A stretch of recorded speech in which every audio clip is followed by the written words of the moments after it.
Hello, my dear student. Welcome to the Shahu Screening 2022 of Maths class. So, student, previous class मध्ये आपण जो chapter study करतोय तो आहे लिनियर इक्वेशन्स आणि प्रीवियस क्लास मध्ये आपण लिनियर इक्वेशन्स मधील वन व्हेरिएबलचे काही प्रीवियस इयर मध्ये 2021 मध्ये विचारलेले क्वेश्चन्स आपण डिस्कस केले होते. तर वन व्हेरिएबल कडून आता मी आज स्टार्ट करतोय linear equation two variable. So linear equation two variable मध्ये मी जसं मी प्रीवियस क्लासमध्ये तुम्हाला सांगितलं होतं की लिनियर इक्वेशन टू व्हेरिएबल्स मध्ये तीन टाईपचे क्वेश्चन विचारू शकतात. एक सॉल्व करा linear equation two variable solve करून त्याची सोल्युशन फाइंड आउट करा. नंबर 2 एकतर वर्ड प्रॉब्लेम विचारला जाऊ शकतो, टाइम वर्क वरती असणारा किंवा स्पीड डिस्टन्स टाइम बोट एंड स्ट्रीम अशा टाईपचे क्वेश्चन्स विचारू शकतात. आणि number 3 that is geometrical interpretation म्हणजेच ग्राफिकल कॉन्सेप्ट वरून पण तुम्हाला क्वेश्चन विचारू शकतात. तर अशा तीन टाईपचे ते क्वेश्चन विचारू शकतात. तर आज आपण या लिनियर इक्वेशन टू व्हेरिएबल मधील फर्स्ट टाइप डिस्कस करणार आहोत. There is a solution to find the solution of any type of two variable equation. ठीक आहे, दोन व्हेरिएबलचं जर इक्वेशन असेल तर त्या टू व्हेरिएबलच्या इक्वेशनला सॉल्व्ह करून त्याचे रूट्स किंवा त्याचं सोल्युशन आपल्याला फाइंड आउट करायचं. ठीक आहे, तर बघा आजचा जो टाइप आहे तो मी या ठिकाणी लिहून टाकतो. finding solution of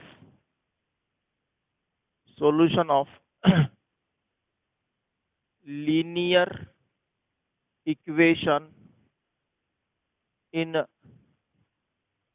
two variables. ठीक आहे, in two variables. ओके, तर आता सोल्युशन बद्दल बोलतोय आपण दोन व्हेरिएबलच्या. तर दोन व्हेरिएबलचे सोल्युशन हे तीनच टाईपचे पॉसिबल असतात.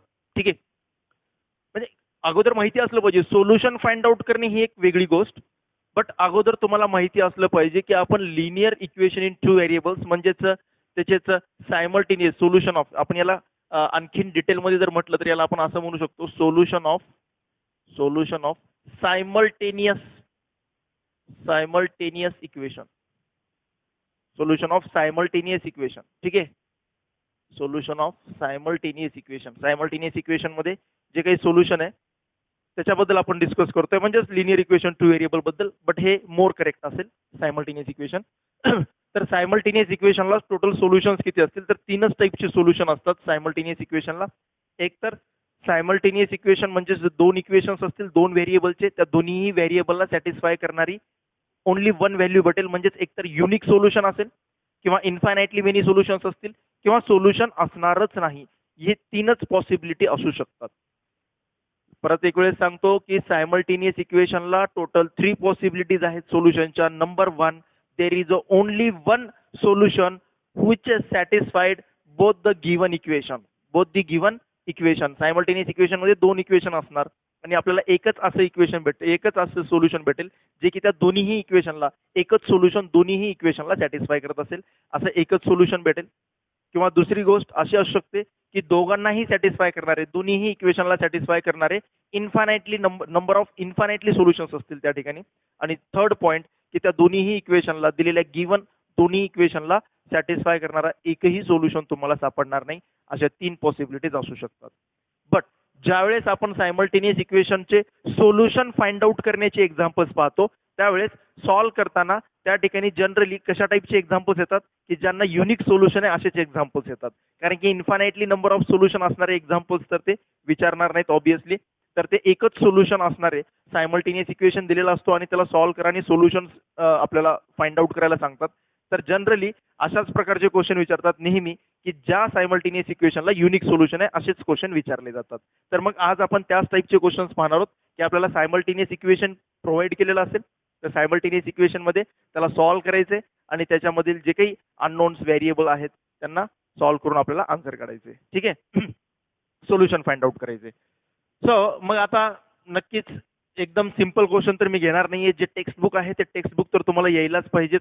म्हणजेच अशा पद्धतीचे question x + 2y = 5 2x - y = 3 अशा पद्धतीचे जे सायमल्टेनियस इक्वेशन्स आहेत डायरेक्टली की दोन इक्वेशन्सला सॉल्व करण्यासाठी.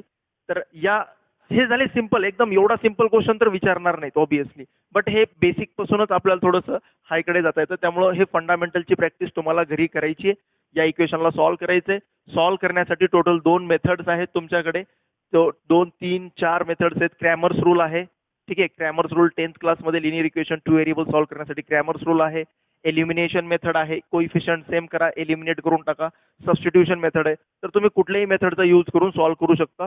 त्याबद्दल काही प्रॉब्लेम नाही, माहितीच असेल तुम्हाला. तर मी एवढे सिंपल क्वेश्चन मी या ठिकाणी डिस्कस करणार नाहीये. तर मी डायरेक्टली आता स्टार्ट करणार आहे अशा टाईपचे क्वेश्चन्स जे सायमल्टेनियस इक्वेशन जे आहेत ते लिनियर असणार नाहीत. सायमल्टेनियस इक्वेशन जे दिलेले असतील ते लिनियर असणार नाहीत. मग जर सायमल्टेनियस इक्वेशन जर लिनियर नसतील तर मग त्याचं सोल्युशन कसं फाइंड आउट करायचं? सो दिलेल्या इक्वेशनला कशामध्ये लिनियर इक्वेशन मध्ये कन्वर्ट करायचं, रिड्यूस करायचं. ठीक आहे, दिलेलं इक्वेशन फॉर एक्झाम्पल अशा पद्धतीचे इक्वेशन असतात 1/x + 1/y = 7. So this is not a linear. हे काही इक्वेशन लिनियर नाहीये, कारण की व्हेरिएबलचा पॉवर जर न्यूमरेटर मध्ये गेला तर पॉवर काही 1 राहत नाही. न्यूमरेटर मध्ये गेल्यास पॉवर जो आहे तो -1 होतो. म्हणून हे इक्वेशन काही लिनियर नाहीये. ठीक आहे, सो इक्वेशन जर लिनियर नसेल तरी सुद्धा ते तुम्हाला या एक्स आणि वायच्या व्हॅल्यू फाइंड आउट करायला सांगतात. त्या ठिकाणी कसं फाइंड आउट करणार या 2 व्हेरिएबलच्या इक्वेशनला, ते आता आपण डायरेक्टली या टाईपचे प्रॉब्लेम्स बघणार आहोत. हे प्रॉब्लेम्स थोडेसे टफ जातात मुलांना, याच्यामध्ये थोडंसं कॅल्क्युलेशन जास्त असतं, म्हणून या टाईपचे प्रॉब्लेम मी डायरेक्टली घेणार आहे. बट असे सिंपल प्रॉब्लेम्स अगोदर आले पाहिजे, देन तुम्हाला हे प्रॉब्लेम्स येतील. तर या प्रॉब्लेम्स तुम्ही प्रॅक्टिस केला असाल. मी डायरेक्टली जातो equations which are reducible in linear equations. ठीक आहे, simultaneous equations which are reducible in linear equation, जे लिनियर इक्वेशन नाही आहेत बट तरीही आपल्याला सोल्युशन काढायचे. तर अगोदर जे इक्वेशन लिनियर नाहीये त्याला लिनियर बनवा. ठीक आहे, लिनियर कसं बनवायचं ते बघणार आहोत आपण. लिनियर इक्वेशन कन्वर्ट करणार आहोत आणि एकदा का लिनियर इक्वेशन बनला की पुढे मग सर्व मेथड्स तुम्हाला माहितीच आहेत. ठीक आहे, चला जाऊयात मग सोल्युशन ऑफ सायमल्टेनियस इक्वेशन आणि क्वेश्चन कडे. ओके, चला क्वेश्चन टाकेन, फटाफट सॉल्व्ह करायचे. X sorry 2/x + 2/3y = 1/16. 3/x + 2/y = 0. ठीक आहे, सो सॉल्व करायचे. Solve for x and Y. X आणि वाय साठी सॉल्व करायचे, आणि म्हणजेच एक्स आणि वाय साठी सॉल्व करायचे म्हणजेच फाइंड आउट करायचे एक्स आणि वाय ची व्हॅल्यू काय असेल, जी या दोन्हीही म्हणजे या दिलेल्या सायमल्टेनियस इक्वेशनला सॅटिस्फाय करत असेल. सो मग मी हे सांगत होतो की असं ज्यावेळेस सॉल्व करण्याचं जे क्वेश्चन येतो त्यावेळेस 100% एक्स आणि वाय ची एक युनिक व्हॅल्यू तुम्हाला भेटत असते. ठीक आहे, तर कारण की सोल्युशन फाइंड आउट करायला सांगितलं आणि सोल्युशनच भेटत नाही असं होणार नाही. सोल्युशन फाइंड आउट करायला सांगितले म्हणजेच काहीतरी सोल्युशन भेटत असेल, म्हणून ते अशा पद्धतीचे क्वेश्चन विचारलेले असतात की एक्स आणि वाय ची व्हॅल्यू फाइंड आउट करा जी या दोन्ही इक्वेशनला सॅटिस्फाय करते. ओके, चला. सो आता एक्स आणि वाय या दोन्हीही सायमल्टेनियस इक्वेशन मध्ये बघा, व्हेरिएबल्स कुठे आहेत? व्हेरिएबल्स आहेत डिनॉमिनेटर मध्ये. सो व्हेरिएबल्स जर डिनॉमिनेटर मध्ये असतील तर या ठिकाणी हे काही दोन्हीही इक्वेशन जे आहेत ते लिनियर इक्वेशन नाही आहेत. क्लिअरली दिसतंय हे लिनियर इक्वेशन प्रोव्हाइड केलेले नाही आहेत आपल्याला. सो मग लिनियर इक्वेशन नाही आहेत तरी पण आपल्याला या दोन्ही व्हेरिएबलची व्हॅल्यू काढायची सायमल्टेनियस इक्वेशन मधून. तर कसं काढणार लिनियर इक्वेशन नसतील तर अगोदर याला लिनियर इक्वेशन बनवणार, कन्वर्ट करणार लिनियर इक्वेशन मध्ये, आणि देन मग लिनियर इक्वेशन एकदा बनलं की मग पुन्हा एलिमिनेशन मेथड किंवा क्रॅमर्स रूल किंवा सबस्टिट्यूशन मेथड, जी मेथड बेस्ट वाटेल तुम्हाला त्या मेथडने पुढे सॉल्व्ह करू शकता. तर लिनियर इक्वेशन बनवण्यासाठी काय पाहिजे? हा जो डिनॉमिनेटरला गेलेला व्हेरिएबल आहे तो व्हेरिएबल मला न्यूमरेटर मध्ये पाहिजे. ठीक आहे, डिनॉमिनेटरचा व्हेरिएबल न्यूमरेटर मध्ये पाहिजे. मग त्यासाठी मी काय करणार?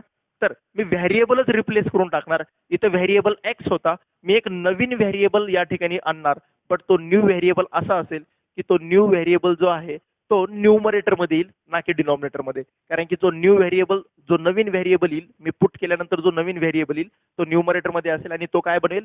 ए लिनियर इक्वेशन बनेल. कारण की व्हेरिएबल न्यूमरेटर मध्ये आला काही लिनियर इक्वेशन बनतो. सो दॅट्स वाय मी या ठिकाणी डायरेक्टली बघा, इकडे पण डिनॉमिनेटर मध्ये एक्स आहे, वाय इकडं एक्स आहे, वाय. सो मी डायरेक्ट मी पुट करतो 1/x = m and 1/y = n. ठीक आहे, 1 च्या डिनॉमिनेटर मध्ये का पुट केला? बघा इथं 2/x ला जर पुट केलं तर इकडे तर 2/x नाहीये, इकडे तर 3/x आहे. म्हणून हे वरचा जर साईडला काढला 2, न्यूमरेटर जर साईडला काढला तर 1/x, हा डिनॉमिनेटरचा x नकोय, तर 1/x च्या ठिकाणी m म्हणजेच डिनॉमिनेटर मधला x निघून जाईल आणि न्यूमरेटर मध्ये m येईल. 1/y च्या ठिकाणी n. ठीक आहे, सो काय भेटून जाईल मग? 2m. याला इक्वेशन 1, 2 म्हणूयात आपण. In equation 1 and 2. In equation 1 and 2. So काय भेटून जाईल? टू तर साईडला गेला होता, 1/x ठिकाणी m आला 2m प्लस 2/3 राईट. 2/3 साईडला कोइफिशियंट साईडला काढायचा, 1/y ठिकाणी n, 2/3n is equal to 1/16 and 3m plus 2n is equal to 0. So याला सॉल्व करूयात आपण थोडंसं. 3 2 6, 6m plus 2n is equal to divide by 3, cross multiply केला, 3 2 6 plus 2n divide by 3 is equal to 1/16. म्हणजेच काय भेटतोय आपल्याला या ठिकाणी 6m plus 2n is equal to 3/16. ठीक आहे, हे इक्वेशन नंबर 3. याला सॉल्व केलं, इक्वेशन 1 मध्ये पुट केलं, पुट केल्यानंतर लिनियर इक्वेशन भेटलं आणि ते एक जे लिनियर इक्वेशन भेटलं ते नवीन व्हेरिएबलच्या फॉर्म मध्ये भेटलं. भेटू द्या, नवीन व्हेरिएबल जरी आला तर तो लिनियर इक्वेशन मध्ये कन्वर्ट झालेला आहे, जे की आपल्याला पाहिजे होतं. आणि या ठिकाणी तर clearly 3m plus 2n is equal to 0. याला इक्वेशन नंबर 4. आता मी काय करेन बघा, 3 मधून 4 सबट्रॅक्ट करा किंवा 4 मधून 3 सबट्रॅक्ट करा, कारण की ऑलरेडी कोइफिशियंट सेम आहेत बघा, n चे कोइफिशियंट सेम आहेत ऑलरेडी. सो सबट्रॅक्ट करून टाकूयात 3 आणि 4 ला, आणि आपल्याला m ची व्हॅल्यू भेटून जाईल. आणि m ची व्हॅल्यू भेटली, आलेली m ची व्हॅल्यू इथं पुट केली. तुम्हाला प्रश्न पडेल की सर या दोन इक्वेशनला सॉल्व केलं की m आणि n ची व्हॅल्यू भेटते, मग आपल्याला जर x आणि y ची व्हॅल्यू काढायला सांगितली तर नो डाऊट बेटा, जरी m आणि n ची व्हॅल्यू जरी तुम्हाला भेटत असली तर m आणि n वरूनच x आणि y ची व्हॅल्यू भेटणार आहे. तर मी इथून m आणि n ची व्हॅल्यू काढणार, आलेली m ची व्हॅल्यू इथं पुट केली, वापस रिव्हर्स पुट केली किंवा m ची व्हॅल्यू इथं पुट केली की परत x ची व्हॅल्यू आपल्याला भेटून जाते. So subtract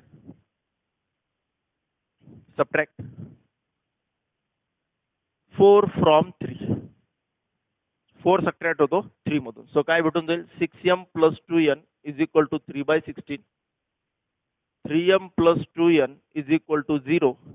so minus minus, so या ठिकाणी हा होऊन जाईल cancel, 3m is equal to 3/16. So 3 3 झाला कॅन्सल, न्यूमरेटरचा 3 cancel. So m is equal to 1/16. So m ची व्हॅल्यू 1/16. आता आलेली m ची व्हॅल्यू आयदर 3 किंवा 4 मध्ये पुट करा, तुम्हाला n ची व्हॅल्यू भेटून जाईल. So put m is equal to 1/16 in equation 4. मी 4 मध्ये पुट करेन. सो काय भेटून जाईल, 3/16 plus 2/n, 2n is equal to 0. So 2n is equal to minus 3/16, n is equal to minus 3/32. तर n ची व्हॅल्यू भेटली मायनस 3/32, m ची व्हॅल्यू भेटली 1/16. व्हॅल्यू रिव्हर्स पुट करा. So now 1/x is equal to m, 1/x is equal to m होता, तर m च्या ठिकाणी m ची व्हॅल्यू पुट केली, दॅट इज 1/16. तर x ची व्हॅल्यू भेटते आपल्याला, दोन्ही साईडचा रेसिप्रोकल घेतला तर x ची व्हॅल्यू भेटते 16. x ची व्हॅल्यू किती भेटते, 16. Okay. Also 1/y is equal to काय होता, n. 1/y is equal to n. तर 1/y is equal to n आहे आणि n ची व्हॅल्यू आली मायनस 3/32. तर y is equal to, y ची व्हॅल्यू काढायची तर रेसिप्रोकल करा, मायनस 32/3, मायनस 32/3. तर x आणि y दोन्हीच्या व्हॅल्यू भेटल्या आपल्याला. ठीक आहे, चला, आय होप सो की क्लिअर झाला असेल, काही अडचण नाही याच्यामध्ये बिलकुल पण. तर सिंपल आहे, ज्याची प्रॅक्टिस आहे ना त्याचा हात तर एकदम फ्लोली चालत राहील, फ्लोली म्हणजे एकदम फ्लो मध्ये, काहीच अडचण येणार नाही. ओके, चला जाऊयात पुढे. अशाच टाईपचे क्वेश्चन, थोडेसे डिफरंट क्वेश्चन पण पाहणार आहोत आपण मध्ये, बट प्रॅक्टिस करायची आहे याची. ठीक आहे,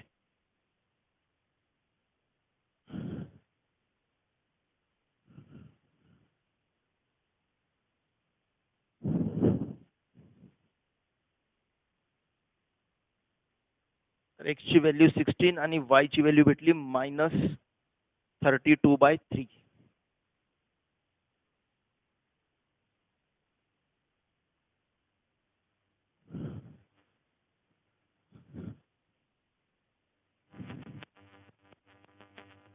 चलो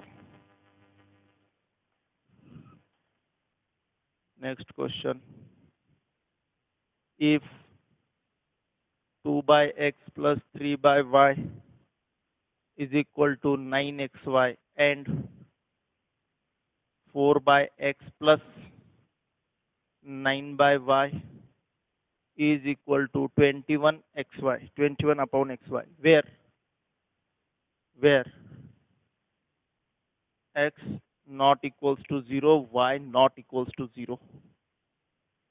then the values of x and y respectively, then the values of x and y respectively. Option A 0 and 1, option B 1 and 2, option C 2 and 3, option D 1 and 3. ठीक आहे, चलो तर पहा या ठिकाणी क्वेश्चन दिलेला आहे. परत व्हेरिएबल्स डिनॉमिनेटर मध्ये सगळं सर्व दोन्हीही या दिलेल्या सायमल्टेनियस इक्वेशन मधले व्हेरिएबल डिनॉमिनेटर मध्ये म्हणजे ते लिनियर इक्वेशन मध्ये गिवन दिलेले नाही आहेत आपल्याला. तर याला अगोदर लिनियर इक्वेशन मध्ये कन्वर्ट करावं लागेल. ठीक आहे, मग काही मुलं इथं आता हे असा क्वेश्चन आहे, काही मुलं पुट करतील. ठीक आहे, काही मुलं पुट करतील, बट इथं पुट करण्याची गरज नाहीये, कारण की आता तुम्हाला सॉल्व्ह करताना कळेल इथं की हा लिनियर इक्वेशन नाहीये, बट इथं पुट करण्याची गरज नाही. इथं जस्ट सिम्प्लिफाय केलात ना. पुट करण्याच्या अगोदर जर याला क्रॉस मल्टिप्लाय वगैरे करून जर या दोन्ही इक्वेशन मध्ये सिम्प्लिफाय केलात, याच्यामध्ये क्रॉस मल्टिप्लाय केलं y नी x नी, तर हा डिनॉमिनेटरचे एक्स वाय कॅन्सल होऊन जाणार. हो, डिनॉमिनेटरचे एक्स वाय कॅन्सल होऊन जाणार. इथं पुट करण्याची गरज पडत नाही. जरी हे लिनियर इक्वेशन नसतील तरी सुद्धा इथं पुट करण्याची गरज पडत नाही, कारण की डिनॉमिनेटरचे एक्स वाय कॅन्सल होणार आहेत. आणि कॅन्सल का होणार आहेत? कारण की आपल्याला प्रोव्हाइड केलेलं आहे, आपल्याला गिवन दिलेलं आहे की एक्स आणि वाय हे नॉन झिरो आहे, आणि दोन्ही साईडला डिवाइड मध्ये कॅन्सल तेव्हाच होतो जो नंबर नॉन झिरो मध्ये कॅन्सल होतो. ठीक आहे, जे नंबर नॉन झिरो आहेत तेच कॅन्सल होतात ना. For example 3x is equal to 21, आता 3 इकडे जाऊन कॅन्सल होऊन 7 येतो. जर असं असलं असतं 0x is equal to 0 into 3, किंवा असं थोडीच करता येतं 3 इंटू 0 5 इंटू 0 0 0 कॅन्सल केला आहे, असं तर करता येत नाही. ठीक आहे, असं जर पॉसिबल झालं असतं तर 3 आणि 5 इक्वल झाला असता. तर कॅन्सल कोण होतो डिव्हिजन मध्ये? कॅन्सल कोण होतो? तर तोच नंबर जो नॉन झिरो असतो. तर एक्स आणि वाय हे नॉन झिरो आहेत, म्हणून या ठिकाणी डिनॉमिनेटरचे एक्स वाय कॅन्सल होतात. आणि बघा इथं नॉन झिरो दिलेलं आहे, बट ज्या वेळेस इक्वेशन हे लिनियर दिलेलं नसतं, ज्या वेळेस हे इक्वेशन लिनियर नसतं, त्यावेळेस ॲज युजल ऑबियस आहे की डिनॉमिनेटर मध्ये झिरो असणार नाही. बिकॉज जर नॉन झिरो नंबरच्या डिवाइड मध्ये जर झिरो आला, किंवा झिरोच्या डिवाइड मध्ये जर झिरो आला, तर तो असतो नॉट डिफाईन्ड. तो काय असतो? नॉट डिफाईन्ड असतो. म्हणून ज्या वेळेस व्हेरिएबल हा डिनॉमिनेटर मध्ये येतो, ज्या वेळेस व्हेरिएबल कुठे येतो? डिनॉमिनेटर मध्ये येतो, त्या वेळेस त्या व्हेरिएबलची व्हॅल्यू नॉन झिरो आहे. That is obvious. हे ऑबियस आहे. हे गिवन नाही जरी दिलं तर तुम्हाला हे माहिती असलं पाहिजे की हे इक्वेशन लिनियर नाहीये, आणि तरी पण डिनॉमिनेटर मध्ये हा जो व्हेरिएबल आहे तो जो काही दिलेला आहे लिनियर नसताना जो डिनॉमिनेटर मध्ये व्हेरिएबल आलाय, तर त्या डिनॉमिनेटरची व्हॅल्यू कधीच झिरो असणार नाही. जरी सॉल्व्ह करून तुमचं सोल्युशन झिरो आलं तरी पण तुम्ही त्याला सोल्युशन आहे असं म्हणणार नाही. कारण की जर तुम्ही डिनॉमिनेटर मध्ये समजा तुमचं आता जसं इथं म्हटलंय बघा 0 आणि 1, 0 अँड 1, बट 0 अँड 1 जरी म्हटलं असेल बेटा, तर या ठिकाणी 0 हे सोल्युशन, एक्स ची व्हॅल्यू 0 ही कधीच होऊ शकत नाही. एक्स इज इक्वल टू 0 ही नेव्हर बी पॉसिबल, कधीच पॉसिबल नाही. कारण की एक्स ची व्हॅल्यू जर 0 ठेवली तर हे कम्प्लिटली नॉट डिफाईन होऊन जाईल. ठीक आहे, आन्सरच भेटणार नाही, नॉट डिफाईन होऊन जाईल. त्यामुळं जरी सोल्युशन मध्ये 0 आला तर मी त्याला सोल्युशन आहे असं कन्सिडरच करणार नाही, ते सोल्युशन असणारच नाही. ठीक आहे, बघा इथून तर एक ऑप्शन तर असंच रिजेक्ट झालं की बाबा सोल्युशन मध्ये व्हेरिएबल डिनॉमिनेटर मध्ये आहेत आणि सोल्युशन 0 दिलेलं आहे, तर हे कधीच पॉसिबल नाही. हे तर इथूनच डिक्लेअर झालं. तर नेहमीसाठी लक्षात ठेवा, हे ज्या वेळेस इक्वेशन लिनियर नाहीये म्हणजेच व्हेरिएबल डिनॉमिनेटर मध्ये दिलेला आहे, आणि जर व्हेरिएबल डिनॉमिनेटर मध्ये असेल तर त्यांच्या व्हॅल्यूज या 100% नॉन झिरो असतात, दिलेली असो किंवा नसो. ही गिवन इन्फॉर्मेशन क्वेश्चन मध्ये दिलेली होती, ठीक आहे, बट जरी दिली नसती तर तुम्हाला माहिती असलं पाहिजे की व्हेरिएबल डिनॉमिनेटर मध्ये असतील तर त्यांच्या व्हॅल्यूज या नॉन झिरोच असतात. ठीक आहे, चला तर या ठिकाणी बघा जे मी सांगतोय तुम्हाला की या ठिकाणी आपल्याला डायरेक्टली पुट करण्याची गरज नाही. मी याला थोडंसं सिम्प्लिफाय करेन. 2x + 3y is equal to 9xy. तर क्रॉस मल्टिप्लाय केलं 2y + 3x upon xy is equal to 9 upon xy. xy आणि xy हा कॅन्सल होऊन जाईल. हा डिवाइडचे xy पलीकडे जाऊन मल्टिप्लाय होईल, xy कॅन्सल होऊन जातील. तर हे xy डिनॉमिनेटर मधले xy कॅन्सल झाले म्हणजे हे लिनियर इक्वेशन बनला. हा काय बनला? लिनियर इक्वेशन बनला. बघा बरं, 2 इथं मी असं लिहून टाकतो, 3x x ची टर्म अगोदर, then 2y, 3x positive 2y positive is equal to 9. That is equation number 1. तर ऑटोमॅटिकली आपल्याला इथं पुट करण्याची गरज नाही पडली. जरी व्हेरिएबल डिनॉमिनेटर मध्ये होता तर पुट करण्याची गरज नाही पडली. का? कारण की राईट हँड साईडला डिनॉमिनेटर मध्ये xy होता आणि तो लेफ्ट हँड साईडच्या xy सोबत कॅन्सल झाला. जर या ठिकाणी राईट हँड साईडला जर डिनॉमिनेटर मध्ये xy दिला नसता तर मात्र तुम्हाला 100% या ठिकाणी पुट करावं लागलं असतं. तर या राईट हँड साईडला डिनॉमिनेटरमध्ये एक्स वाय दिलाय म्हणून पुट करण्याची गरज नाहीये. सिम्प्लिफाय करून डायरेक्टली थोडंसं सिम्प्लिफाय केलं की ऑटोमॅटिकली ते कशामध्ये आलं, लिनियर इक्वेशनमध्ये ऑटोमॅटिकली कन्वर्ट झालं. ठीक आहे, आता जाऊयात नेक्स्ट कडे. सेम टू सेम सेकंड इक्वेशनला सॉल्व्ह करा. 21/x इथं पण डिनॉमिनेटर मध्ये एक्स वाय दिलेला आहे. सो सिम्प्लिफाय करून ऑटोमॅटिकली तो लिनियर इक्वेशन मध्ये कन्वर्ट होईल. 4y + 9x upon x y is equal to 21/xy. xy झाला कॅन्सल. येतो 9x + 4y is equal to 21. 9x + 4y is equal to 21. Okay, equation 1 भेटतं. इक्वेशन 2 दोन्ही लिनियर इक्वेशन ऑटोमॅटिकली भेटलेले आहेत. सो आपल्याला आता डायरेक्टली या दोघांचे कोइफिशियंट सेम करा, एलिमिनेशन मेथडने सॉल्व्ह करा. सो बघा इझी काय पडतो, इझी बघा वायचा कोइफिशियंट सेम करणं इझी जातंय. सो त्यामुळे इक्वेशन 1 ला 2 ने मल्टिप्लाय करा आणि 1 मधून 2 सबट्रॅक्ट करा. ठीक आहे, multiplying equation 1 by 2 and subtract from equation 2. Equation 1 ला 2 ने मल्टिप्लाय करा आणि 2 मधून सबट्रॅक्ट करा. सो 2 मधून सबट्रॅक्ट करायचे तर 2 मी अगोदर लिहून टाकतो. 9x + 4y is equal to 21 आणि याला 2 ने मल्टिप्लाय 3 to the 6 + 4y + 18. आणि जनरली मुलं कुठं चुकतात, एकाच साईडला मल्टिप्लाय करतात दोन्ही नंबर. एखादा 2 ने मल्टिप्लाय करायचे तर 2 ने मल्टिप्लाय करताना कम्प्लीट इक्वेशनला मल्टिप्लाय करायचे. मुलं फक्त लेफ्ट हँड साईडला मल्टिप्लाय करतात, राईट हँड साईडला मल्टिप्लाय करायचं विसरून जातात आणि एक ठिकाणी जर चुकलं पुढे सगळंच रॉंग होऊन जातं. त्यामुळे ही सिली मिस्टेक करायची नाहीयेत. प्रॅक्टिस झाली की हे मिस्टेक्स होणार पण नाहीयेत तुमच्या. त्यामुळे प्रॅक्टिस करा. ठीक आहे, so x is equal to 1 आला. Put x is equal to 1 in equation कशामध्ये ठेवूयात, 1 मध्ये ठेवूयात. ठीक आहे, so 3 × 1 + 2y is equal to 9. So 2y is equal to 6. So y is equal to 3. So therefore solution set काय भेटला, x, y is equal to 1, 3. Option D. ठीक आहे, ऑप्शन डी. काही मुलं काय करतील की सर एवढं लेंदी सोडवण्यापेक्षा आम्ही एक एक ऑप्शन पुट करून बघतो, आम्हाला कॅल्क्युलेशन खूप फास्ट येतं, आम्ही हे ऑप्शन याच्यामध्ये पुट करतो आणि जे ऑप्शन या दोन्हीही इक्वेशनला सॅटिस्फाय करेल दॅट्स युअर आन्सर. तर काही मुलं असं पण हे ट्रायल अँड एरर मेथडने पण असं चेक करून बघू शकतात. एक एक ऑप्शन पुट करायचं आहे, 4 पैकी कुठलं तरी एक आन्सर असणारच आहे. सो काही मुलं पुट करून बघतील, तिथून पण आन्सर काढू शकतात. आणि ज्या मुलांना पुट करून बघायला टाइम जास्त लागतो असं वाटत असेल तर ते सॉल्व्ह करून आन्सर काढतील, कुठूनही आन्सर काढू शकता, काही प्रॉब्लेम नाहीये. ठीक आहे, चला जाऊयात नेक्स्ट क्वेश्चन कडे.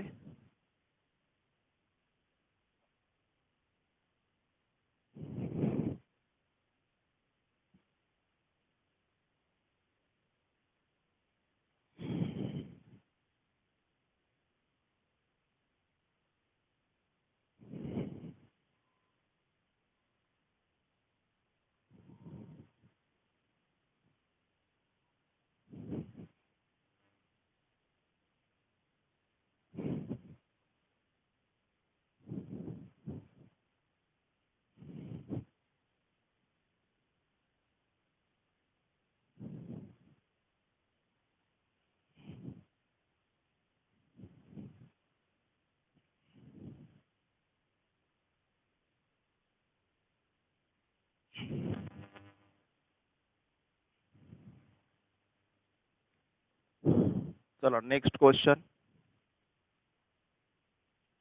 33/u + 2 + 12/v - 3 that is equal to 123 and 12/u + 2 + 33/v - 3 that is equal to 102.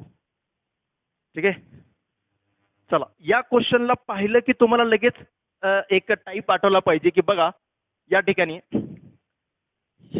या ठिकाणी u चा न्यूमरेटर आणि या दुसऱ्या इक्वेशन मधील v चा न्यूमरेटर सेम आहे, दिसतोय. आणि फर्स्ट इक्वेशन मधील v चा न्यूमरेटर आणि सेकंड इक्वेशन मधील u चा न्यूमरेटर सेम आहे, दिसतोय. अशा टाईपचे जर क्वेश्चन्स आले तर आपलं खास करून स्पेशली स्टेट बोर्ड मध्ये डायरेक्टली सांगितलेलं आहे की अशा टाईपचे क्वेश्चन्स आले तर अगोदर जे पण इक्वेशन येतील त्यांना एक वेळेस ऍड करा, ऍड करून एक इक्वेशन भेटेल, एक वेळेस सबट्रॅक्ट करून भेटेल, तिथून आन्सर काढत चला.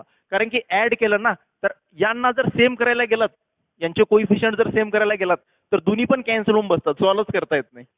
थोडंसं टिपिकल जातं, अवघड जातं. 33 × 12 केलात तर इकडं पण याला जर 12 नी मल्टिप्लाय केलात म्हणजे कॅन्सल होतात एक, बट खूप लेंदी प्रोसिजर जाते. बघा आता तुम्ही जर म्हटलात की तुम्हाला यूचा न्यूमरेटर सेम करायचे तर तुम्ही इक्वेशन 1 ला 12 नी मल्टिप्लाय करणार, ठीक आहे, आणि इक्वेशन 2 ला 33 नी मल्टिप्लाय करणार. तर कोइफिशियंट किती मोठे येणार आहेत, कॅल्क्युलेशन किती लेंदी होणार आहे. म्हणून अशा टाईपचे क्वेश्चन्स असतील तर तुम्हाला त्या आपल्या स्पेशली या टाईपच्या क्वेश्चन्सला स्टेट बोर्डमध्ये टेक्स्टबुकमध्ये तर ऑलरेडी सॉल्व्ह करून दिलेलंच आहे की अशा टाईपचे अल्टरनेट कोइफिशियंट जर सेम आले असतील, फर्स्ट इक्वेशन मधील एक्सचा कोइफिशियंट आणि सेकंड इक्वेशन मधील वायचा कोइफिशियंट, अल्टरनेट कोइफिशियंट जर सेम असतील तर त्या ठिकाणी त्या दोन इक्वेशनला एक वेळेस ऍड करून एक इक्वेशन आणायचं, एक वेळेस सबट्रॅक्ट करून एक इक्वेशन आणायचं आणि जे पण इक्वेशन्स येतील त्यांना सायमल्टेनियसली सॉल्व्ह करून पुढे आन्सर काढायचे. तर या ठिकाणी हे आपल्याला या दोन इक्वेशनला ऍड करायचे, बट ऍड करण्या अगोदर यांना हे लिनियर इक्वेशन नाही आहेत, यांना अगोदर लिनियर इक्वेशन मध्ये कन्वर्ट करूयात. सो लिनियर इक्वेशन मध्ये कन्वर्ट करण्यासाठी, ठीक आहे, सोल्युशन याला काही ऑप्शन नाही आहेत, जस्ट आपण सॉल्व्ह करणार आहोत. सोल्युशन मध्ये पुट 1/u+2, इथं पण u+2 इथं पण u+2 आहे, तर 1/u+2 साठी मी पुट करेन m, ठीक आहे. 1/u+2 is equal to m आणि 1/v-3 is equal to n in equation 1 and 2. Equation 1 आणि 2 मध्ये 1/u+2 is equal to 1, 1/v-3 is equal to n. डिनॉमिनेटरचा v-3 निघून गेला पाहिजे आणि न्यूमरेटर मध्ये एक न्यू व्हेरिएबल आला पाहिजे, त्यावेळेस तो लिनियर इक्वेशन मध्ये कन्वर्ट होईल. आणि एकदा का लिनियर इक्वेशन मध्ये बनला की मग अल्टरनेट कोइफिशियंट असल्यामुळे मी त्या दोन इक्वेशनला एक वेळेस ऍड करेन, एक वेळेस सबट्रॅक्ट करेन आणि तिथून मग मी पुढे कंटिन्युअसली सॉल्व्ह करेन. सो काय भेटेल, 33 u+2 that is m plus 12 v-3 that is n is equal to 123. Then 12m plus 33n is equal to 102. ठीक आहे. सो हे दोन इक्वेशन्स भेटले, इक्वेशन 3, इक्वेशन 4. सो आता हे झाला लिनियर इक्वेशन. पुट केल्यामुळे हे लिनियर इक्वेशन्स बनले, डिनॉमिनेटर निघून गेला, कोइफिशियंट ॲज इट इज राहिला, फक्त डिनॉमिनेटरचे डिनॉमिनेटर मधला व्हेरिएबल जाऊन एक न्यू व्हेरिएबल त्या ठिकाणी आपण इंट्रोड्यूस केला, सो तो आला. सो आता या ठिकाणी कोइफिशियंट सेम करणं अवघड जातं, अल्टरनेट कोइफिशियंट सेम आहेत, म्हणून मी या ठिकाणी काय करेन, या दोन इक्वेशनला एक वेळेस ऍड करेन, एक वेळेस सबट्रॅक्ट करेन. So adding equation 3 and 4. So 3 आणि 4 ला जर ऍड केलं तर काय भेटेल,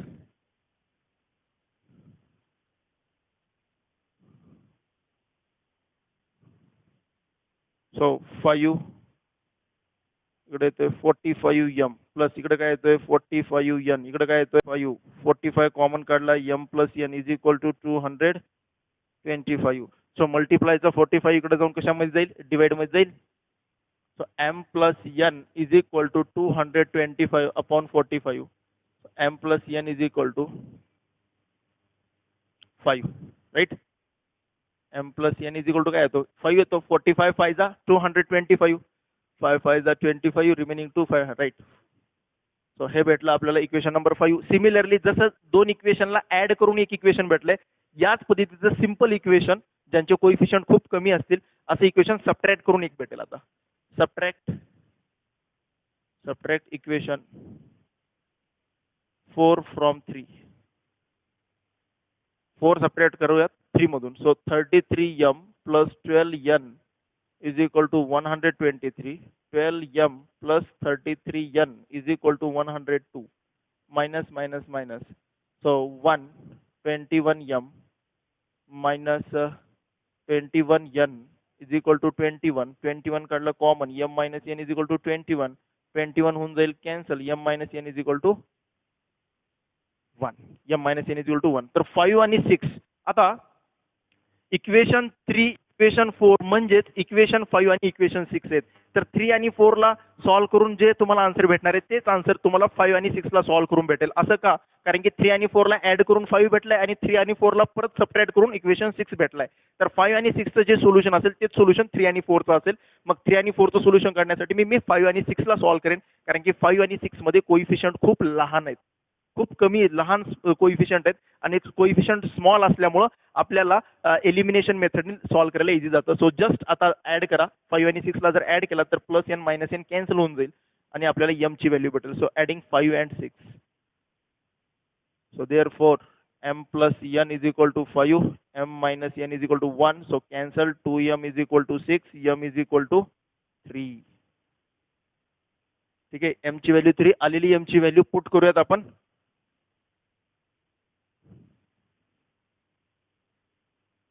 फाईव्ह मध्ये. ठीक आहे, 5 मध्ये पुट करूयात. एम ची व्हॅल्यू 3 आली होती. 3 + n = 5, n = 2. 5 - 3 2. सो एम ची व्हॅल्यू भेटली, एन ची व्हॅल्यू भेटली. आलेले व्हॅल्यू रिव्हर्स पुट करा. सो नाव 1/u + 2 = m. m म्हणजेच 3 आलाय. m म्हणजेच किती आलाय? 3. सो रेसिप्रोकल घ्या. u + 2 = 1/3. ठीक आहे, 3 चा रेसिप्रोकल काय येईल? 1/3. आता या ठिकाणी सॉल्व्ह करूयात. u ची व्हॅल्यू काढायचे. 1/3 - 2 +2 इकडे जाऊ -2. So u = 3 × 2 = 6. 1 - 6 that is -5/3. So u ची value -5/3. Also 1/v - 3. 1/v - 3 = n होता आणि n म्हणजेच किती आलाय? 2. So 1/v - 3 = 2. So 2v. आता क्रॉस मल्टिप्लाय करून सॉल्व्ह करा किंवा रेसिप्रोकल घेऊन सॉल्व्ह करा, काही केलं तरी चालेल. 1. So v = 7/2. सो v ची व्हॅल्यू 7/2, u ची व्हॅल्यू -5/3. करेक्ट आहे? राईट. चला पहा, एवढं फ्लुएंटली तोच स्टुडंट सॉल्व्ह करू शकेल ज्याची प्रॅक्टिस आहे. राईट? कारण की एकही चूक जर आतमध्ये कुठं झाली की कम्प्लीट आन्सर रॉंग होणार आहे. ठीक आहे, चला एक क्वेश्चन पाहूयात जो प्रिव्हियस इयर मध्ये विचारलेला आहे अशा टाईपचा. ठीक आहे, शाहू स्क्रीनिंग मध्ये लगेच तो क्वेश्चन आपण डिस्कस करूयात. Right?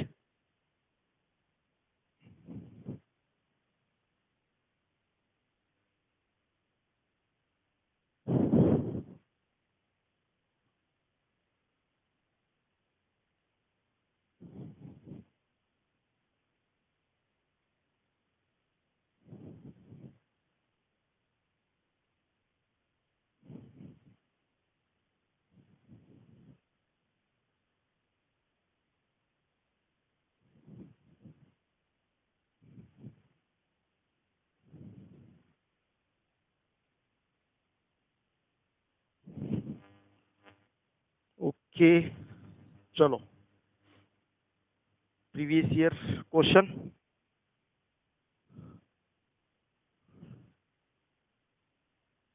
The solution of x, y of the linear equations 5/x - y plus 1/y - 2 is equal to 2. 6/x - 1 plus 3/2 - y is equal to 1. चला पाहूयात या क्वेश्चनला. हा प्रिलिमिनरी शाहू स्क्रीनिंग मध्ये प्रिलिमिनरी एक्झाम्पलला विचारलेला आहे. ऑप्शन्स पण टाकून देईन. 14/5, 23/7 ऑप्शन बी. -14/5 -23/7 ऑप्शन सी. 4,5 option D. 9/5 9/7. ठीक आहे, तर हा जो क्वेश्चन आहे तो शाहू 2020 प्रिलिमिनरी एक्झाम. ठीक आहे, प्रिलिमिनरी मध्ये विचारले होते. 2 टाईपचे एक्झाम्स घेतले होते मी सांगितलं होतं. एक मेन्स एक्झाम होती, एक प्रिलिमिनरी एक्झाम होती. तर प्रिलिमिनरी एक्झाम मध्ये थोडेसे इझी बेसिक क्वेश्चन्स विचारतात, तर ते बेसिक क्वेश्चन विचारला होता प्रिलिमिनरी एक्झाम मध्ये 2021 मध्ये शाहू स्क्रीनिंग मध्ये. तर हा पण क्वेश्चन अशाच टाईपचा आहे बघा, की 2 व्हेरिएबलचा क्वेश्चन आहे बट लिनियर इक्वेशन नाहीये. तर याला लिनियर इक्वेशन मध्ये कन्वर्ट करायचे आणि देन जे पण इक्वेशन बनेल ते इक्वेशन बनवून, लिनियर इक्वेशन बनवून त्याला परत मग सबस्टिट्यूशन मेथड किंवा एलिमिनेशन मेथडने सॉल्व्ह करून व्हॅल्यू काढायची. तर बघा सॉल्व्ह करूयात आपण. Solution 5/x - 1 plus 1/y - 2 is equal to 2. याला equation number 1. 6/x - 1 plus 3/2 - y is equal to 1. याला इक्वेशन नंबर 2. बघा हा जो क्वेश्चन आहे ना, हा question as it is NCERT text book मधून घेतलेला आहे. 10th क्लासच्या एनसीईआरटी बुक मधून हा क्वेश्चन घेतलेला आहे. तुम्हाला हा NCERTच्या टेक्स्टबुकमध्ये हा क्वेश्चन भेटून जाईल. फक्त त्यांनी छोटासा चेंज केलाय. इथं y-2 होतं NCERT बुकच्या क्वेश्चनमध्ये, त्याला त्यांनी 2 - y केलंय. इथं y-2 होतं, त्याला 2 - y केलंय. आणि इथं सबट्रॅक्शनचं साईन होतं, त्याला ॲडिशन केलंय. असं का केलं ते तुम्हाला लक्षात येईलच आता. ठीक आहे. तर आता बघा, आता मला पुट करावं लागेल, त्याशिवाय आपल्याला लिनियर इक्वेशन बनवता येणार नाही. सो पुट करण्यासाठी मी इथं लिहून टाकेन डायरेक्टली या ठिकाणी. सो पुट, ठीक आहे, पुट. आता पुट करण्या अगोदर थोडंसं विचार करा. पुट करताना तुम्ही अगोदर 1/(x - 1) ला काहीतरी m ॲज्युम केलात आणि नंतर कशाला ॲज्युम करणार? नंतर y-2 ला ॲज्युम करायचा का 2 - y ला ॲज्युम करायचा? हा प्रश्न पडतो. ठीक आहे, y-2, कारण की y-2 n ॲज्युम केला तर 2 - y -n ॲज्युम करा, असं पण चालतंय.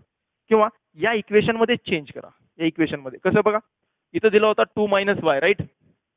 जर मी इथून मायनस कॉमन काढला, तर मायनस कॉमन काढल्यानंतर आतमध्ये काही या डिनॉमिनेटर मधून मायनस कॉमन काढला तर निगेटिव्ह असलेला y पॉझिटिव्ह होईल आणि पॉझिटिव्ह असलेला 2 निगेटिव्ह होऊन जाईल. आणि हा मायनस जो आहे कॉमन काढलेला तो मायनस इंटू प्लस मायनस होऊन जाईल. मायनस इंटू प्लस, या प्लसच्या ठिकाणी काय होऊन जाईल? मायनस. म्हणून मी इथं 2 - y च्या ठिकाणी मी काय करेन? y-2 करेन आणि इथं पॉझिटिव्हच्या ठिकाणी निगेटिव्ह करेन. ठीक आहे. तर हा as it is question NCERT book मध्ये दिलेला आहे आणि जो मी आता चेंज केला या ठिकाणी तोच चेंज शाहू स्क्रीनिंगच्या एक्झाम मध्ये थोडासा क्वेश्चन फिरवला होता, तो मी फिरवून दाखवला. तर त्यांनी इथं एक्झाम NCERT बुक मध्ये डायरेक्टली मायनस दिलेलं आहे, y-2 पण दिलेलं आहे. फक्त त्यांनी काय केलं, इथं मायनसच्या ठिकाणी प्लस आणला. तर इथं प्लस आणला तर इथलं डिनॉमिनेटरचं साईन फक्त अपोजिट केलं. y-2 होतं, त्याला 2 - y केलं होतं.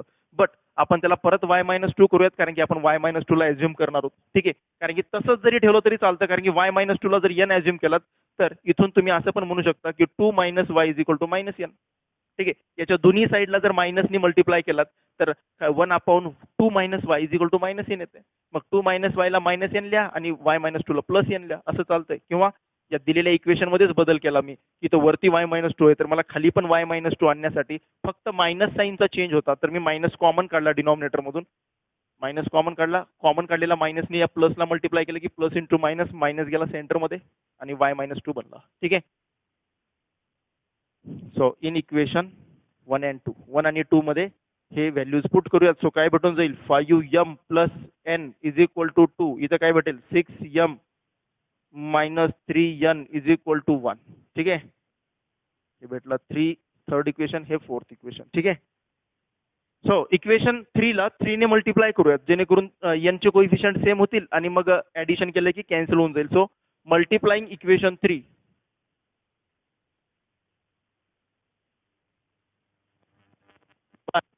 3 we get, multiply equation 3 by 3 and add with equation 4. Equation 3 ला 3 ने मल्टिप्लाय करा आणि 4 मध्ये ऍड करा. चला मल्टिप्लाय करूयात. 5 3 जा 15m + 3n + 3 2 जा 6 आणि आता ऍड करायचे 6m - 3n = 1. सो हा झाला कॅन्सल. इकडे येऊन जाईल 21m = 7. So m = 1/3. ठीक आहे, 7/21 मल्टिप्लायचं 21 इकडे जाऊन डिवाइड मध्ये जाईल. 7/21 म्हणजेच 1/3. Put m = 1/3 in equation 4. 4 मध्ये 6 ला 3 ने डिवाइड जातं, मग 4 मध्ये पुट करूयात आपण in equation 4. So 6 × 1/3 - 3n = 1. So 3 1 जा 3 2 जा +2 आला, +2 इकडे जाऊन -2 होऊन जाईल. 1 - 2 -3n = -1. तर इकडे n = पण किती आला? 1/3. n ची व्हॅल्यू सुद्धा 1/3, m ची व्हॅल्यू सुद्धा 1/3. सो आलेल्या व्हॅल्यूज वापस पुट करा. ठीक आहे, या m आणि n च्या व्हॅल्यूज रिव्हर्स पुट करा. नाव 1/x - 1 = m होता, म्हणजेच 1/x - 1 = 1/3. So x - 1 = 3. दोन्ही साईडचा रेसिप्रोकल घेतला, याचा पण रेसिप्रोकल, याचा पण रेसिप्रोकल घेतला तर x - 1 = 3 येतो. तर x = 4. And next one also 1/y - 2 = n. 1/y - 2 = 1/3. तर दोन्ही साईडचा रेसिप्रोकल 3, तर y = येतो 5. तर 4 x ची व्हॅल्यू 4, y ची value 5. That is option number C. Option number C. ठीक आहे. चलो, तर हे झाले अशा पद्धतीचे लिनियर इक्वेशन मध्ये कन्वर्ट करणे आणि सॉल्व्ह करणे. चला पुढे जाऊयात. एक क्वेश्चन अशाच टाईपचा, एक लास्ट क्वेश्चन, ठीक आहे, या टाईपचा एक लास्ट क्वेश्चन.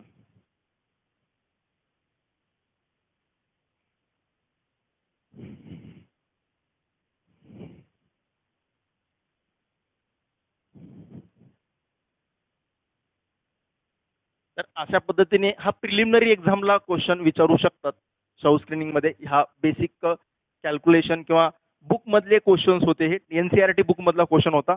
तर प्रिलिमिनरी एक्झाम मध्ये थोडंसं फंडामेंटल क्वेश्चन विचारले जातात. फंडामेंटल जास्त हायर लेवलचे क्वेश्चन विचारले जात नाहीत प्रिलिमिनरी एक्झाम मध्ये.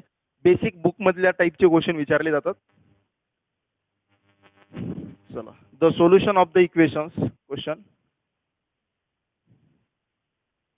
The solution of the equations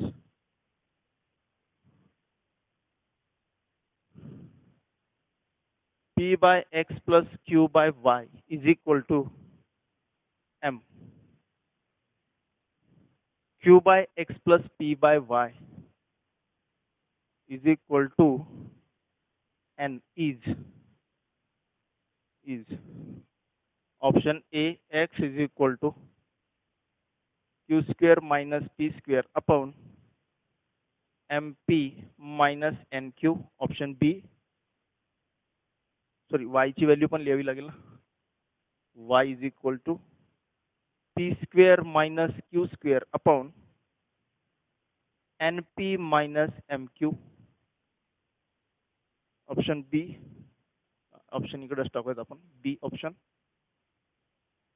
x is equal to p square minus q square denominator मध्ये mp minus mq. y is equal to q square minus p square denominator मध्ये np minus mq. np minus mq. Option C, p square x is equal to p square minus q square mp minus nq. Option y चा answer p square minus q square upon np minus nq. np minus nq. Option D, x is equal to p square minus q square, sorry q square minus p square, q square minus p square mp minus nq. and y is equal to q square minus p square upon np minus mq. सगळे एकसारखेच दिसत आहेत option, ठीक आहे. तर बघा, मी हा मुद्दाम क्वेश्चन घेतोय. मुलं मागचे क्वेश्चन आणि या क्वेश्चन मध्ये काय फरक आहे बघा स्टुडंट्स. मागचे आत्ताच काही क्वेश्चन आपण डिस्कस केलेले आहेत, त्या क्वेश्चन मध्ये आणि या क्वेश्चन मध्ये काय डिफरन्स आहे. बघा, डिफरन्स एकच आहे. मागच्या क्वेश्चन्स मध्ये हे पण लिनियर इक्वेशन नाहीये, तो पण लिनियर इक्वेशन नव्हता, ठीक आहे. आणि आपल्याला या ठिकाणी आता तुम्हाला वाटेल की सर सगळेच लेटर्स आहेत, कोणता व्हेरिएबल आहे याच्यामध्ये. सर पी क्यू दिसतोय, एक्स वाय दिसतोय, एम दिसतोय, सर व्हेरिएबल कोणता आहे याच्यामध्ये, एवढे सगळे व्हेरिएबल्सच आहेत का. तर बेटा ऑप्शन मध्ये बघा, ऑप्शन मध्ये आपल्याला एक्स आणि वाय ची व्हॅल्यू विचारलेली आहे. म्हणजेच या दोन्हीही सायमल्टेनियस इक्वेशन मध्ये, या दिलेल्या सायमल्टेनियस इक्वेशन मध्ये एक्स आणि वाय हे व्हेरिएबल्स आहेत, बाकी सगळे कॉन्स्टंट नंबर्स आहेत. पण कॉन्स्टंट नंबर देण्याच्या ऐवजी त्यांनी या ठिकाणी लेटर्स दिलेले आहेत, ठीक आहे. बट लक्षात ठेवायचे तुम्हाला सॉल्व करताना की P Q M and N are constant numbers, only x and y are variables. तर आपल्याला एक्स आणि वाय ची व्हॅल्यू दिली आहे म्हणजे व्हेरिएबल एक्स आणि वायच आहेत, बाकीचे सगळे कॉन्स्टंट नंबर आहेत असं एज्युम करून तुम्हाला सॉल्व करावं लागेल. तर मुलं याच्यामध्ये जनरली चुकतात, नेहमी चुकतात. कारण की मागचे क्वेश्चन्स आपण जे पाहिले आणि हा क्वेश्चन जो पाहतोय त्या दोन्ही क्वेश्चन मध्ये एकच डिफरन्स आहे की याच्यामध्ये कॉन्स्टंट नंबर देण्याऐवजी या ठिकाणी सगळेच्या सगळे लेटर मध्येच दिलेलं आहे, ठीक आहे. सगळे लेटर्स आहेत त्याच्यामध्ये. त्यामुळं या ठिकाणी मुलांना सोडवत असताना खूप व्हेरिएबल जर भरपूर आले तर मुलांना सोडवताना थोडंसं प्रॉब्लेम वाटतो. नंबरचं कॅल्क्युलेशन करायला इझी वाटतं, बट इथं सॉल्व करताना अवघड वाटतं स्टुडंट्सला. म्हणून अशा पण क्वेश्चनची प्रॅक्टिस असली पाहिजे. आणि असे बघा विचित्र सगळे एकसारखेच दिसणारे अशा टाईपचेच क्वेश्चन्स विचारले जातात कॉम्पिटेटिव्ह एक्झाम मध्ये कुठल्याही टाईपच्या, म्हणून या टाईपचा क्वेश्चन घेतलेला आहे. सो काय दिलेलं आहे बघा आता याच्यामध्ये, ठीक आहे. सो याला इक्वेशन 1 मी इथंच देऊन टाकेन, याला इक्वेशन नंबर 2 इथंच देऊन टाकेल, ठीक आहे. तर आता याला लिनियर इक्वेशन मध्ये कन्वर्ट करून सॉल्व करावं लागेल, राईट. लिनियर इक्वेशन मध्ये कन्वर्ट करूयात. मग याला काय येईल पहा, लिनियर इक्वेशन मध्ये कन्वर्ट केल्यानंतर चला पुट करूयात आपण एक्स वाय डिनॉमिनेटर मध्ये पुट करूयात. So put 1/x is equal to A. P Q तर घेता येत नाही, एम एन पण घेता येत नाही. तर पुट करताना असा व्हेरिएबल पुट करा जो इकडे आजूबाजूला असणार नाही, नाहीतर सगळं एकसारखं दिसायला चालू होईल. So 1/x is equal to असा व्हेरिएबल पुट करा. एम मी घेऊ शकत नाही कारण की एम इथं ऑलरेडी आलेला आहे. सो दॅट्स वाय मी ए बी घेतो. ए बी इथं नाहीये. So 1/x is equal to A and 1/y is equal to B in equation 1 and 2. 1 आणि 2 मध्ये पुट करूयात. काय भेटून जाईल? पी ए प्लस हा ए नेहमी राईट हँड साईडला ठेवा, कारण की राईट हँड साईडला असल्यामुळे आपल्या लक्षात राहील की बाबा ए हा व्हेरिएबल आहे. जो लेफ्ट हँड साईडला असतो तो ऑलवेज कोइफिशियंट असतो. आपले नेहमी टर्म लिहिण्याची मेथड कशी असते? अगोदर कॉन्स्टंट नंबर देन व्हेरिएबल. आपण असं लिहित नाही x2, आपण कसं लिहितो 2x. मग 2x लिहितो म्हणजे कोइफिशियंट अगोदर लिहितो आणि व्हेरिएबल नंतर लिहितो. त्याच पद्धतीने पी हा कॉन्स्टंट नंबर आहे म्हणजे पी हा कोइफिशियंट आहे आणि व्हेरिएबल हा ए आहे, म्हणून पी ला अगोदर लिहिन मी आणि व्हेरिएबलला प्रत्येक वेळेस नंतर लिहित जाईल. क्यू वाय म्हणजे क्यू बी येणार. 1/y च्या ठिकाणी बी येणार इज इक्वल टू एम. हा भेटला equation number 3. Then Q A plus P B 1/y म्हणजेच B that is equal to N. That is equation number 4. ठीक आहे. चला आता याला सॉल्व्ह करायचे. तर बघा इथं अल्टरनेट कोइफिशियंट सेम आहेत. इकडं फर्स्ट इक्वेशन मधील एचा कोइफिशियंट आणि सेकंड इक्वेशन मधील बीचा कोइफिशियंट. फर्स्ट इक्वेशन मधील बीचा कोइफिशियंट, फोर्थ इक्वेशन मधील एचा कोइफिशियंट सेम आहे.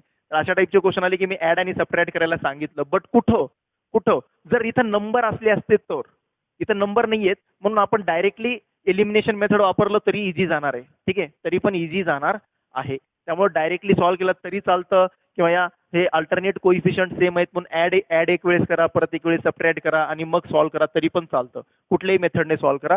बट इथं नंबर नसल्यामुळं आपण डायरेक्टली सॉल्व्ह करू शकतो. उगाच एक वेळेस ऍड करून इक्वेशन काढा, एक वेळेस सबट्रॅक्ट करून इक्वेशन काढा. इथं नंबर्स नाही आहेत म्हणून इथं आपल्याला इझिली एक व्हेरिएबल एलिमिनेट करता येतो डायरेक्टली. त्यामुळं दुसरी कुठली मेथड वापरण्याची गरज नाहीये. सो मल्टिप्लाइंग इक्वेशन 3 बाय, तर मी ए ला एलिमिनेट करणार आहे. तर ए ला एलिमिनेट करण्यासाठी एचा कोइफिशियंट पी आहे. ठीक आहे, तर मी ए या ठिकाणी इक्वेशन 3 ला क्यू ने मल्टिप्लाय करेन आणि इक्वेशन 4 ला पी ने मल्टिप्लाय करेन. ठीक आहे, म्हणजे इथं पी क्यू येईल, इथं पण पी क्यू. म्हणजे या दोघांचे कोइफिशियंट सेम करण्यासाठी इक्वेशन 3 ला क्यू ने मल्टिप्लाय, इक्वेशन 4 ला पी ने multiply. So multiplication 3 by equation 3 ला मल्टिप्लाय केलं कशाने? क्यू ने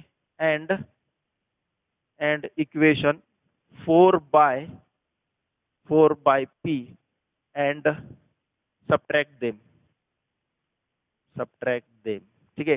सो मल्टिप्लाय करूयात. सो इक्वेशन 3 ला मल्टिप्लाय करायचे क्यू ने. So P Q A plus Q into Q square B M Q. या ठिकाणी इक्वेशन 4 ला मल्टिप्लाय करायचे पी ने. So P Q A plus P square B is equal to P N. Right, P into N P N. Right, subtract केलं. हे subtract केल्यानंतर ए हा eliminate झाला. त्याच्यासाठी तर हे केलं होतं मी. तर इथं नंबर नसल्यामुळे असं डायरेक्टली एलिमिनेट करता येतं. इथं जर नंबर असले असते, मग अशी जसं क्वेश्चन सॉल्व्ह केला 3312, तर मग इथं 3312 ने मल्टिप्लाय करून सॉल्व्ह करायला खूप लेंदी गेला असतं. म्हणून आपण तिथे एक वेगळी मेथड वापरली. एक वेळेस ऍड करणे दोन इक्वेशनला आणि एक वेळेस दोन इक्वेशनला सबट्रॅक्ट करणे. बट इथं नंबर्स नाहीयेत, मग इथं जस्ट आपल्याला लेटर्स दिलेले आहेत, तर इथं मल्टिप्लाय करून एलिमिनेट करणे इझी आहे. म्हणून मी दुसऱ्या कुठल्या मेथडकडे गेलेलो नाहीये. So Q square minus P square, दोघांचं सबट्रॅक्शन, बी काढला कॉमन. इथं काय येतो? M Q minus P N. ठीक आहे, तर बी इज इक्वल टू काय आला बेटा? बी इज इक्वल टू आला M Q minus P N upon Q square minus P square. Right, Q square minus P square ही आली बी ची व्हॅल्यू बेटा, बी ची. आता बाकीच्या व्हॅल्यूज फाइंड आउट करत बसू नका. तुम्हाला ऑप्शन दिलेला आहे, तुम्ही एकतर एक्स ची व्हॅल्यू काढा किंवा वाय ची व्हॅल्यू काढा. अगोदर एकाची व्हॅल्यू भेटली की एकाच्या व्हॅल्यूवरून तुम्हाला आन्सर सांगता येईल. बघा आता इथं बी ची व्हॅल्यू भेटली, तर बी वरून मला कशाची व्हॅल्यू काढता येईल? वाय ची. तर मी आलेली बी ची व्हॅल्यू वापस पुट करेन लगेचच. म्हणजे एक्स ची व्हॅल्यू काढून तुम्हाला जास्त टाइम तुम्ही वाचवू शकता, सेव्ह करू शकता. बी वरून मी वाय ची व्हॅल्यू सांगू शकतो आणि वाय ची व्हॅल्यू कोणत्या ऑप्शन मध्ये करेक्ट आहे त्याच्यावरून मी करेक्ट ऑप्शन टिक मारू शकतो. ठीक आहे, तर देअरफॉर नाव 1/y is equal to B आहे. तर 1/y इज इक्वल टू काय येऊन जाईल? M Q minus P N upon Q square minus P square. तर दोन्ही साईडचा जर रेसिप्रोकल घेतला, left hand side right hand side दोघांचा रेसिप्रोकल घेतला, तर इकडे येतो Q square minus P square upon M Q minus P N. हे ऑप्शन कशामध्ये आहे ते चेक करा. Y is equal to Q square minus P square. M Q इथं नाहीये, ठीक आहे. M Q minus P N, Q square minus P square. M Q M P आहे इथं अगोदर, इथं P square minus Q square आहे, ठीक आहे. ओके, इथं पण नाहीये Q square minus P square. M Q minus आहे बघा, नाही. हे हे जे ऑप्शन आहे ते इथं पण दिसत नाहीये आणि इथं पण दिसत नाहीये. मग एक काम करूयात, दोघांना पण मायनसने, या न्यूमरेटर डिनॉमिनेटरला मायनसने मल्टिप्लाय करूयात. दोघांनाही मायनसने मल्टिप्लाय केलं किंवा मायनस कॉमन काढला, P square minus Q square, ठीक आहे. मायनस कॉमन काढलं की P square minus Q square तयार होतो, खालून मायनस कॉमन काढलं की P N minus M Q तयार होतो. तर मायनस मायनस होऊन जाणार प्लस. आता हे ऑप्शन आहे का बघा, हे ऑप्शन तर दिसत नव्हतं कुठंच. हे ऑप्शन दिसेल का बघा, P square minus Q square upon P N minus M Q, P N minus M Q. तर या ठिकाणी दिसू लागले आता मायनस कॉमन काढल्यानंतर. म्हणजे हे दिसत नव्हतं, तर हे म्हणजेच हे आहे. मायनस कॉमन काढल्यानंतर भेटलं आपल्याला. Option A is correct. ठीक आहे, ऑप्शन ए येतो का बघा, चेक करा चेक करा. Okay, N P M Q, ठीक आहे. N P minus M Q, option A काय दिलं होतं आपल्याला, wait a minute. P square N P minus P square minus Q square N P minus M Q. Option A तर answer येऊ लागले आपलं. बी इज इक्वल टू आला आपला, बी इज इक्वल टू काय आली value, N P minus M Q.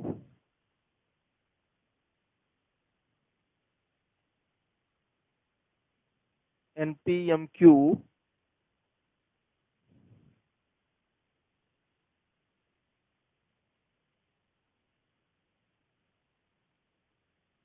P square minus Q square is equal to N P minus M Q. काय दिसतं आपलं, P square minus Q square N P minus M Q, N P minus M Q. अरे ओ हो. आता बघा आता बघा आता बघा, हेच ऑप्शन जे आपलं हे आलं होतं ना, हे तर दिसत नाहीये कुठंच ऑप्शन मध्ये. Q square minus P square म्हटला, डिनॉमिनेटर मध्ये एम क्यू पॉझिटिव्ह, इथे एम क्यू निगेटिव्ह आहे, हा तर असू शकत नाही. इथं पण एम क्यू निगेटिव्ह, हा पण असू शकत नाही. तर बी आणि डी कॅन्सल झाले. तर हे जे वायचं जे वायची जी पण व्हॅल्यू आली ना, ती वायची व्हॅल्यू ऑप्शन ए मध्ये पण आहे, सी मध्ये पण आहे. हा मेन प्रॉब्लेम झाला. ऑप्शन ए मध्ये पण P square minus Q square, इथं पण P square minus Q square, इथे N P minus M Q, इथं पण N P minus M Q. मग ए आणि सी पैकी कुठला आन्सर मोस्ट करेक्ट आहे, त्याच्यासाठी तुम्हाला एक्सची व्हॅल्यू काढावीच लागेल. मी जे म्हटलं की टाइम सेव्ह करता येईल, बट इथं त्यांनी मुद्दाम या दोन ऑप्शन्स मध्ये आपल्याला अडकवून टाकलेलं आहे. तर आपल्याला आता एक्सची व्हॅल्यू काढावीच लागेल, त्याच्याशिवाय आपल्याला पुढे सॉल्व्ह करता येणार नाही. ठीक आहे, चला मग आता पुढची व्हॅल्यू सॉल्व्ह करूयात. हे तर आलं इथंपर्यंत. वायची व्हॅल्यू, बी ची व्हॅल्यू भेटली. आलेली बी ची व्हॅल्यू तुम्ही इक्वेशन 1 किंवा 2 मध्ये पुट करा. ठीक आहे, आणि मग पुढे आपण सॉल्व्ह करूयात त्याला. ठीक आहे, चलो.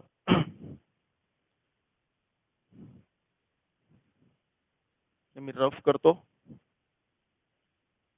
आता एक्सची व्हॅल्यू काढायला चालू केलंय. वायची व्हॅल्यू तर भेटली, एक्सची व्हॅल्यू काढायचे, जेणेकरून आपल्याला कळायला पाहिजे की हा ऑप्शन ए करेक्ट येणार आहे का सी करेक्ट येणार आहे, कारण की बी आणि डी तर बिलकुलच येणार नाहीये. ठीक आहे, चला. So put B is equal to M Q minus P N upon Q square minus P square in equation 3 मध्ये पुट करूयात. सो काय भेटून जाईल मग, therefore P A plus Q into B च्या ठिकाणी येणार M Q minus P N upon Q square minus P square is equal to M. ठीक आहे, okay. So P A is equal to, हा पूर्णच्या पूर्ण बॉक्स उचला, पूर्णच्या पूर्ण ब्रॅकेट उचलून पलीकडे टाका, निगेटिव्ह मध्ये जाईल. Minus Q in bracket M Q minus P N upon Q square minus P square. Sorry, इकडे पी ए आहे, इकडे क्यू होऊ लागलाय, पी ए आहे या ठिकाणी, पी ए. ठीक आहे, चला आता फटाफट सॉल्व्ह करूयात आपण या ठिकाणी. So let solve it. P A is equal to, आता ह्या Q square minus P square या एम सोबत मल्टिप्लाय करूयात, क्रॉस मल्टिप्लाय करून पूर्ण सबट्रॅक्शन करायचे आपल्याला, पूर्ण सॉल्व्ह करायचे याला. तर एम या दोघांना पण मल्टिप्लाय होईल, म्हणजे इथे येईल M Q square minus M P square minus Q ने आतमध्ये मल्टिप्लाय केलं तर minus M Q square minus minus plus Q P N divided by किंवा पी क्यू एन पण म्हणू शकता, divided by Q square minus P square. तर plus M Q square minus M Q square cancel झाला. P A is equal to जो पण राहिलाय त्यामधून मला पी कॉमन काढता येतो. जर मी पी कॉमन काढला तर काय येईल, पी कॉमन काढला तर Q N minus M P, Q N minus M P upon Q square minus P square. तर इकडे पी पी झाला कॅन्सल आणि ए ची व्हॅल्यू भेटली बेटा Q N minus M P square. Check करा आता, ही झाली ए ची व्हॅल्यू. एक्स ची व्हॅल्यू काय होती, एक्स ची व्हॅल्यू काय असेल याचा reciprocal 1/x is equal to 1/x is equal to A. So x is equal to A चा 1/a. सो ए चा रेसिप्रोकल काय असेल, Q square minus P square upon Q N minus M P. बघा बरं आता हे कोणत्या ए मध्ये आहे का सी मध्ये, Q square minus P square A मध्ये आहे, बट क्यू एन निगेटिव्ह आहे, इथं क्यू एन पॉझिटिव्ह आलाय. डिनॉमिनेटर मध्ये क्यू एन निगेटिव्ह दिलेल्या ऑप्शन मध्ये इथं पॉझिटिव्ह आलाय, म्हणजेच क्यू एन इथं हा डिनॉमिनेटर मध्ये. आता या ठिकाणी बघा ऑप्शन सी मध्ये पण क्यू एन निगेटिव्ह आहे, बट वरून जर तुम्ही मायनस कॉमन काढला तर P square minus Q square केला, तिकडे पण निगेटिव्ह कॉमन काढला तर क्यू एन पण निगेटिव्ह होऊन जाईल. तर ऑप्शन सी हा मोस्ट करेक्ट आहे, कारण की एक्स जो आहे तो याच्या इक्वल मध्ये येत नाही, तर जो एक्स ची व्हॅल्यू आहे ती याच्या इक्वल मध्ये येते. दिसत नसेल तर इथून मायनस कॉमन काढा, न्यूमरेटर डिनॉमिनेटर दोन्ही मधून मायनस कॉमन काढा, तुम्हाला एक्झॅक्टली ही व्हॅल्यू भेटेल. दोन्ही मधून मायनस कॉमन काढा आणि मायनस कॅन्सल आउट होऊन जातील. इथं वरती भेटेल P square minus Q square, खाली येईल M P minus Q N येईल, M P minus Q N भेटून जाईल तुम्हाला. फक्त मायनस कॉमन काढायचं बाकी आहे. बघा वाटलं तर मी इथं काढूनच दाखवतो. X is equal to minus common काढला P square minus Q square, खालून पण मायनस कॉमन काढला, निगेटिव्ह असलेला एम पी पॉझिटिव्ह होऊन जाईल, पॉझिटिव्ह असलेला क्यू एन निगेटिव्ह होऊन जाईल. मायनस मायनस कॉमन काढला तर हे कोणत्या ऑप्शन मध्ये, तर सी ऑप्शन मध्ये. म्हणून ती व्हॅल्यू ऑप्शन मध्ये दिसत नाही तर ऑप्शन मध्ये ही व्हॅल्यू दिसेल. ठीक आहे, चला आय होप सो क्लिअर झाला असेल, एकदम डाऊट काही अडचण असणार नाही. ठीक आहे, चलो सो स्टुडंट्स भेटूयात आपण नेक्स्ट क्लासमध्ये. खूप इंटरेस्टिंग एक्झाम्पल आहे. नेक्स्ट क्लासमध्ये अशाच टाईपचे काही आपण आणखीन एक्झाम्पल्स पाहणार आहोत. सो आणि एक न्यू कॉन्सेप्ट आपण नेक्स्ट क्लासमध्ये पाहणार आहोत, जिओमेट्रिकल इंटरप्रिटेशन, की दोन व्हेरिएबलचे जे पण इक्वेशन आहेत त्यामध्ये जिओमेट्रिक ग्राफिकल टाईपचे कसे क्वेश्चन्स विचारले जातात ते आपण नेक्स्ट क्लासमध्ये डिस्कस करणार आहोत. बट आजचा क्लास हा completely to find out the solution of simultaneous linear equation or not in linear equation. ठीक आहे, लिनियर इक्वेशन असेल तरी पण आपल्याला सोल्युशन काढता आलं पाहिजे, लिनियर इक्वेशन नसेल त्याला लिनियर इक्वेशन मध्ये कन्वर्ट करून सुद्धा सोल्युशन काढता आलं पाहिजे. ठीक आहे, थँक्यू सो मच.